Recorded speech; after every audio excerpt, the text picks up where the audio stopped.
माझी स्वतःची आई तर पडता पडता वाचली एकदा, म्हणजे वयस्कर आहे. आपल्याला सगळ्यात महत्त्वाचं पाणी हे जीवन म्हणतोय, पण जे आम्हाला पाणी जर वेळेत मिळत नसेल, आज नाही उद्या मिळेल, ह्या आशेवर आम्ही अक्षरशः 25 वर्ष काढतात. अरे मिनिमम आम्हाला एक दिवस अडाण देत आहे, ते तर एक अर्धा तास द्या. हे मुजवायच्या आधी असा खड्डा पडला होता. आज 10 दिवस खड्डा पडला होता.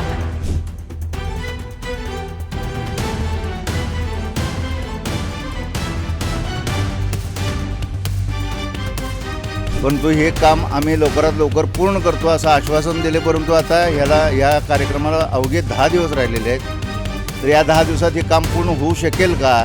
पण रस्ता खोदून ठेवल्यापासून पाईपलाईन ज्यांनी ते खोदून गेल्या, दुसऱ्या साईडनं पाईपलाईन घालून सुद्धा पाणी गटरीचंच यायला लागले आम्हाला. किती दिवस झालं असंच चाललंय त्यांचं. आता येतो मग करतो, त्यांनी काय 6 महिने झाले इकडं फिरकलेले नाहीत, काय नाही.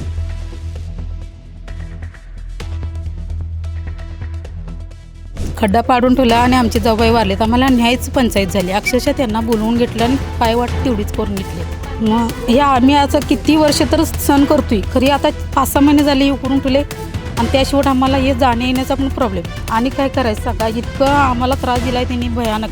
आमच्या तर प्यायचं पाणी एकदम असं ड्रेनेजसारखं पाणी येते, पूर्ण काळं कुठं पाणी येते. नमस्कार, प्रसारमाध्यममध्ये मी ज्योती, आपल्या सर्वांचं स्वागत. आज आपण आलो आहोत पाचगावच्या रेणुका मंदिर या ठिकाणी.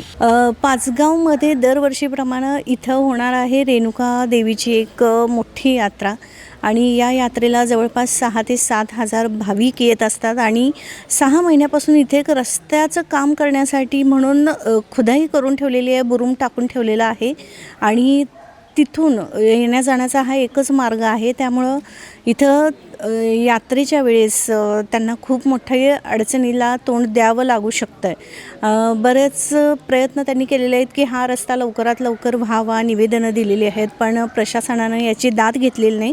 आता जाणून घेऊया इथल्या लोकांकडून की नेमकं त्यांचं ह्याबद्दल म्हणणं काय आहे. नमस्कार, आपलं नाव? माझं नाव बाळासाहेब जाधव, रेणुकानगर पाचगावपैकी एरियातून बोलतो आहे.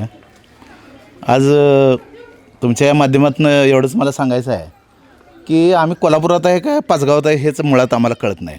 कारण पाईपलाईन कोल्हापुरात येते आणि अधिराज्य आहे पाचगावकरांचं, म्हणजे ग्रामपंचायतीचं. ते म्हणतात तुम्ही त्यांच्याकडनं पाणी घेताय, तुम्ही पाणी. त्यामुळं आम्हाला इथं पाणी जवळजवळ 25 वर्ष झालं पाणी जवळजवळ एक दिवस अडाणं द्यायचं ठरलेलं आहे. कारण आमचं तसं बॉन्ड कॉर्पोरेशनबरोबर झालेलं आहे.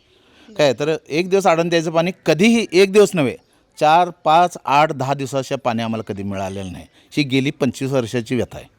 25 वर्षे ही कथा येतं. रस्त्याच तर तुम्ही बघतायच. आज त्या 2 निवडणुका झाल्या, कॉर्पोरेशनच्या निवडणुकीच्या अगोदरपासून आता या जिल्हा परिषदच्या निवडणुकीतसुद्धा अजूनही रस्ता नाही आणि पाईपलाईन आहे. आता इथं लिकेज आहे मोठं. ते लिकेज काढायसाठी आम्ही जवळजवळ आता महिना 1.5 महिना आम्ही धडपडालेलो. लिकेज काढलेलं नाही आणि लिकेज न काढल्यामुळं रस्ता होत नाही. अक्षरशः आमच्या आयाबहिणी ह्या त्या रस्त्यावरनं जाताना येताना अक्षरशः चालता येत नाही. माझी स्वतःची आई तर पडता पडता वाचली एकदा, म्हणजे वयस्कर आहे. यातल्या कुणालाच या रस्त्यानं जाता येत नाही. आता तुम्हालासुद्धा अनुभव थोडा आलाच असेल. तर आमची एवढीच मागणी आहे की लवकरात लवकर हे पाणी, मुळात काय माहिती आहे काय, आपल्याला सगळ्यात महत्त्वाचं पाणी हे जीवन म्हणतो आहे, पण जे आम्हाला पाणी जर वेळेत मिळत नसेल, आज नाही उद्या मिळेल, ह्या आशेवर आम्ही अक्षरशः 25 वर्ष काढल्यात. मग झालं, बरं वाटलं आम्हाला. तुमची थेट पाईपलाईन योजना झाली. गावात तुम्ही जवळजवळ 17-18 तास पाणी देत आहे. अरे मिनिमम आम्हाला एक दिवस अडाण देत आहे, ते तर एक अर्धा तास द्या. तुम्ही आता जर बघितला, हा घसारतीचा एरिया आहे. घसारत असूनसुद्धा जर कुठल्याही घरात पाणी आल्यानंतर तुम्ही जर चेक केला तर करंगळीपेक्षा बारीक पाणी असते. करंगळीपेक्षा बारीक पाणी असते. मग लोकांबरोबर आणि ते पण अर्धा तास येतं आहे. 1 तास येतात खरं. ते तुम्ही खचून 10 ते 12 घागरी कशा तरी मिळतात. त्यात 2 दिवस 3 दिवस 4 दिवस कसं भागवायचं तुम्ही सांगा. तर ही व्यथा आहे आमची आहे, तुमच्यासमोर मांडतो आहे आम्ही. बघा, तुमच्या माध्यमातून जर याला वाचा फुटत असेल तर बरं होईल. काय सगळ्यात महत्त्वाचं मॅडम आता म्हणजे हे एक रेणुकानगर का नाव पडलं आहे की इथं एक आपलं छानसं एक रेणुका मंदिर आहे. काय आणि त्या रेणुका मंदिरासाठी वर्षाला एक मोठा कार्यक्रम केला जाऊन त्यावेळेला हजारो भक्त अक्षरशः पंचकृषींना, म्हणजे पंचकृषी म्हणण्यापासून अगदी गुजरात बाहेरून विदर्भ ते इकडं कर्नाटक सगळीकडून येत असतात. आणि अशा ह्या कार्यक्रमाला हजारो लोक येत असताना अशी दुरावस्था आहे. कसं त्या भक्त लोकांना इथं बोलवायचं? मोठा प्रसाद असतो. प्रसाद करत असताना जर ह्या जवळच्या लोकांना किंवा कॉर्पोरेशनच्या लोकांना असू दे किंवा ग्रामपंचायत लोकांना असू दे, मला कोणाला नाव ठेवायचं नाही. फक्त ही व्यथा त्यांनी समजून घ्यावी आणि हे आमच्या लोकांचे हे दुःख जे आहे ते दूर करावं, एवढीच आमची अपेक्षा आहे. पलीकडे जायला ना काय यायला ना.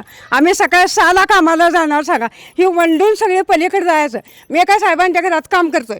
मग त्या साहेबांनी मी सांगितलं. मग तो काय केलं त्यांनी सांगितलं कसं ह्याला माझं मी सांगतो मग सांगितलं. सकाळी सांगितल्याबरोबर का नाही तिने दुपारी येऊन म्हटलं कसं माझं मी बुजितो आणि तुम्ही काय येऊ नका असं पाटील साहेब म्हटलं. ते म्हटलं आजच्या आज मुजीला बरोबर नाही तर उद्या सकाळी मी येऊन बघणार म्हणून सांगितलं. म्हणून ते दुपारी लगेच येऊन सगळे मुजवून गेलेत. बघा कुठं कुठं काय काय आहे, कुठं कुठं काय काय केलं. हे मुजवले हे असं आहे. हां हे मुजवायच्या आधी असा खड्डा पडला होता. 8-10 दिवस खड्डा पडला होता. हां काय सांगा. मग त्या खड्ड्यातनं आम्ही जायचं याचं काय सांगा. हां मग त्या टायमाला सांगितल्याबरोबर तिने केले. मग सगळ्यांनी करायला पाहिजे का नको, सगळ्यांची इकी पाहिजे का नको, वरच्या गल्लीची खालच्या गल्लीची सगळ्यांनी इकी केली तर होतं की नाही. हां होतं की नाही. हां आम्हीच तेवढं बोलायचं आणि तिने काय बोलायचं नाही. का तर त्यांच्याकडं पाणी आहे. आमच्या गल्लीला खाली ह्या कॉर्नरपासून इकडं पाणी नाही आहे. अजिबात पाणी नाही, रस्ता नाही, काय नाही. हां मग काय करणार सांगा. आणि कसं झालं आहे आता सध्या रेणुकाची यात्रा आलेली आहे जवळ. 10 तारखेला आहे. फक्त 10 दिवस राहिलेले आहेत. 10 दिवस म्हणण्यापेक्षा 8 दिवसच राहिलेले आहेत फक्त. आणि त्यासाठी हा रस्ता व्यवस्थित होणं गरजेचं आहे. कारण भाविक वगैरे सगळे म्हणजे लांबून येतात, तर त्यांची व्यवस्था व्यवस्थित होणं हे गरजेचं आहे. नमस्कार सर, आपलं नाव? राजेंद्र बजरंग तोदली, राहणार रेणुकानगर, पाचगाव. काय समस्या आहे नेमकी इथं? या ठिकाणी सर्वात महत्त्वाचं म्हणजे पाण्याची पाईपलाईन एक टाकायचं काम चालू आहे. याचं काम जवळजवळ आता मिनिमम 4 ते 5 महिने पूर्ण होत आहेत. परंतु अजून ह्या पाण्याची गळती काढायचं काम होतं. आता मेन काम जे होतं ते झालेलं आहे. परंतु त्याच ठिकाणी जुनी पाईपलाईन जी आहे त्याची गळती अजूनही भरपूर प्रमाणात आहे. ते पाणी आम्हाला मिळतच नाही आहे आणि छोट्या म्हणजे कमी दाबाच्या ह्यानं आम्हाला पाणी मिळते. हा मोठा या ठिकाणी इश्यू आहे आणि ती गळती काढल्याशिवाय आम्हाला ह्या रेणुकानगरमधल्या सर्व नागरिकांना पाणी मिळतच नाही आहे.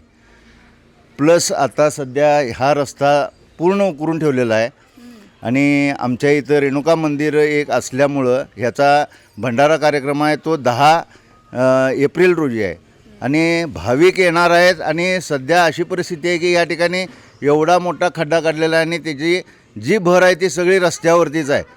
सर्वसाधारण म्हातारी माणसं वगैरे जे आहेत त्यांना धड चालता येत नाही आणि गाड्या तरी इथं ज्यांच्या 4 व्हीलर आहेत त्या सगळ्या रस्त्यावरती मेन रोडवरती लागलेल्या आहेत. या ठिकाणी आता म्हणजे 2 व्हीलरसुद्धा आणता येत नाही, 4 व्हीलरचं तर नावच काढायचं नाही. अशा पद्धतीनं या ठिकाणी काम चालू आहे. ह्याची पूर्तता करण्यासाठी साहेबांना फोन केले, त्यांना त्याचे व्हिडिओ काढून पाठवलेले आहेत. परंतु हे काम आम्ही लवकरात लवकर पूर्ण करतो असं आश्वासन दिले. परंतु आता या कार्यक्रमाला अवघे 10 दिवस राहिलेले आहेत. तर या 10 दिवसात हे काम पूर्ण होऊ शकेल का? भाविक या ठिकाणी येऊन त्याचा काय असेल तो लाभ घेऊ शकतील का? हा एक मोठा प्रश्न या ठिकाणी उपस्थित झालेला आहे. नाही, आम्ही आता ह्याचा फॉलोअप केलेला आहे.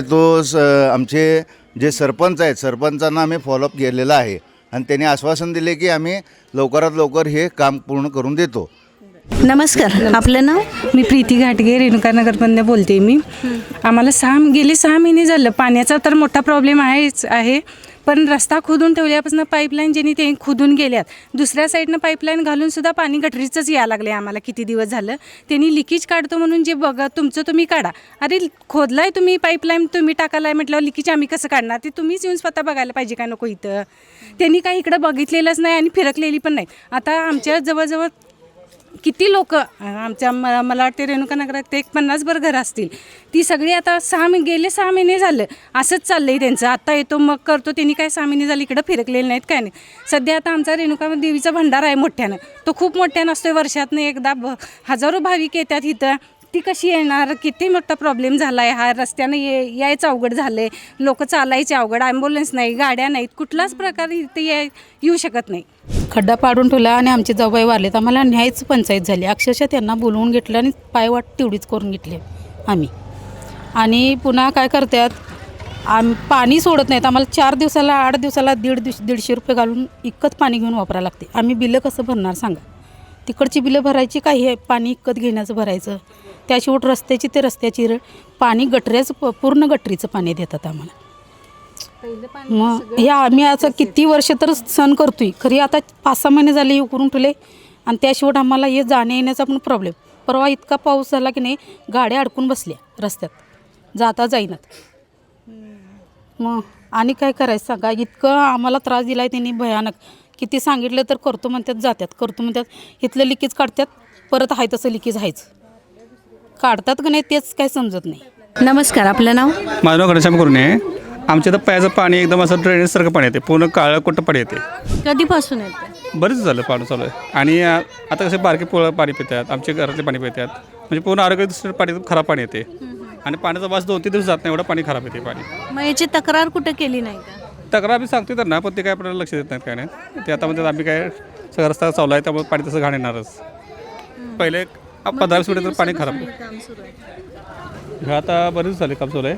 तर आपण पाचगाव रेणुका मंदिर कॉलनी या ठिकाणी भेट दिली आणि पाहिलं की इतर रस्त्याची बिकट नाही तर अगदी दयनीय अवस्था आहे. हे लोक खरंच 6 महिन्यापासून खूपच अडचणीत हा सगळा आपली दैनंदिन व्यवस्था चालवत आहेत. तुमचं याबद्दल काय मत आहे आम्हाला कमेंट करून सांगा आणि आपल्या चॅनलला सबस्क्राईब करायला विसरू नका.